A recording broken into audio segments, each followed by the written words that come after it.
I would recommend or suggest that we formalize saying that all spring sport competition for this school year has been canceled. Unfortunately, I think that's the situation we're in. I think we've all held out hope long enough, or as long as we possibly could, that we would be able to get back in the buildings and be able to have somewhat of a sports season. But it's come to the point now where time has caught up to us. When you hear about something like this, you're trying to figure out how serious it is it true? But once I figured out that, it's definitely something that we need to take seriously and definitely need to be prepared for and have protocols in place, we made sure that we did that because, the biggest thing is keeping our kids safe and healthy at all times.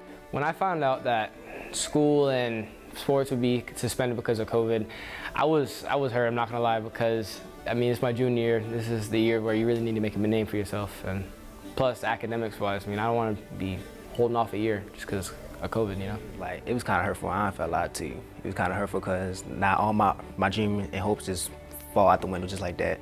I was kind of mad because it's my senior year and I had no offers.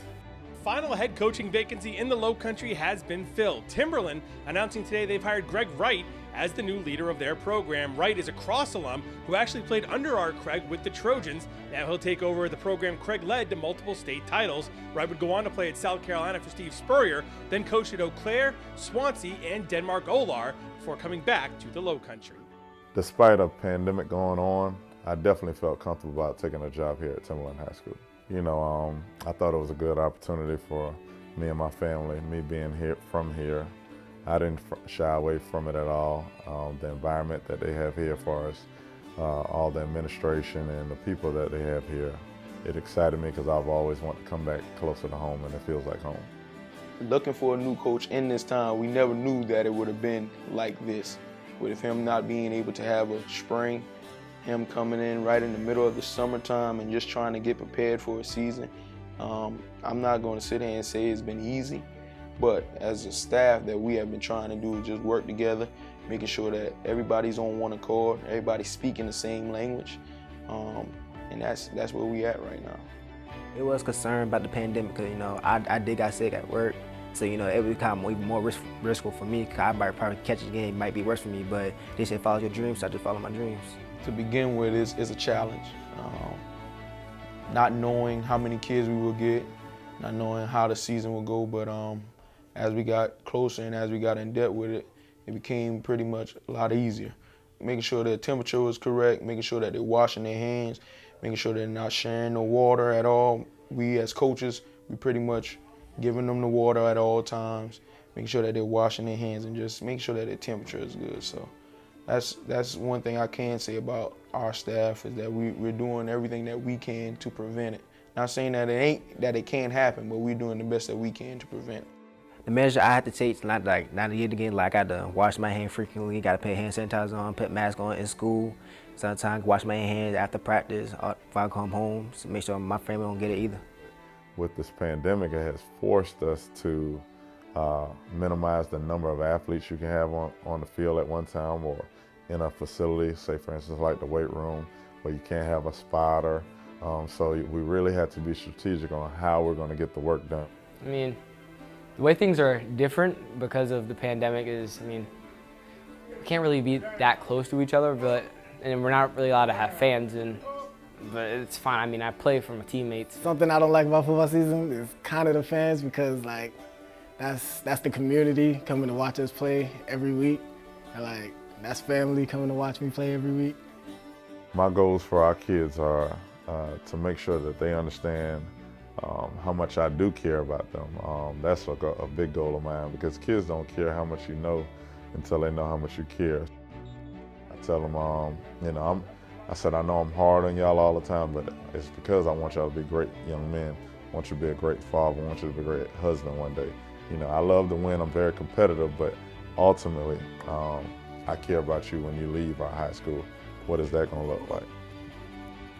As an adult, the more you stay positive, the kids will follow it. And if you are positive, if you come in with the right mindset, then that makes the whole coaching staff, players, everybody else will fall in line. And I think that's one thing that we have been doing as a coaching staff. Also, Coach Wright, as the head coach, he's been very positive about this whole thing. I always tell them never be too high, never be too low. Always keep an even keel. We just have to work through it, and that's just like life. There's going to be challenges, there's going to be struggles, but you have to keep keeping on. That's the main goal, getting them to understand that you have to keep putting your best foot forward and not worry about what happens to you, but it's how you respond to it. I'll strive every day to make sure that our Wolves know that there's no elevator to success. Sometimes you have to take the stairs.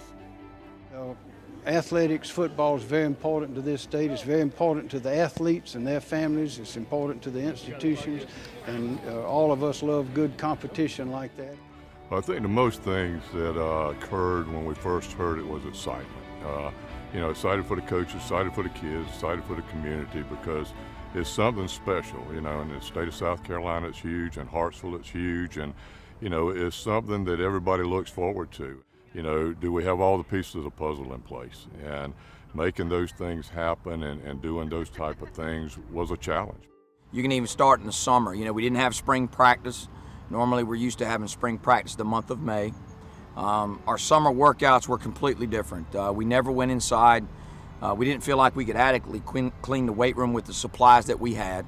So we stayed outside. We stayed in pods of 7 at 2 different locations.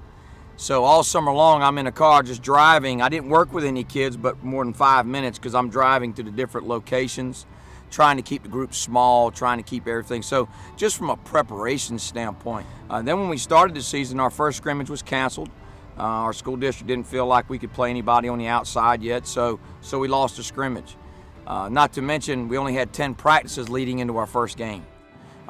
But the most important thing is keeping the kids healthy, keeping the coaching staff healthy, and keeping them on the field so they have something to look forward to.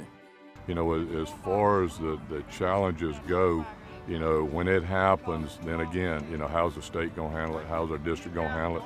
And how is DHEC going to handle it? And because it becomes that challenge as well.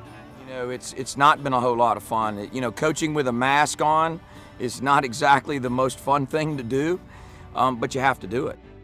Our athletes are probably in a safer environment because they're policing themselves and doing the things it takes to be safe, and our family members are doing the same thing. And so in that aspect, I feel like the parents feel like they're in a good a place as they can be, being part of activities. If we want to play, we have to abide by these rules, and you can't sit there and complain, because there's some kids that are not getting a chance to play. We try to teach the kids about, hey, listen, it may be uncomfortable, it may not be a lot of fun, with wearing the mask and keeping separated, and hey, don't high five, you're trying to do all those things, but you're getting to play.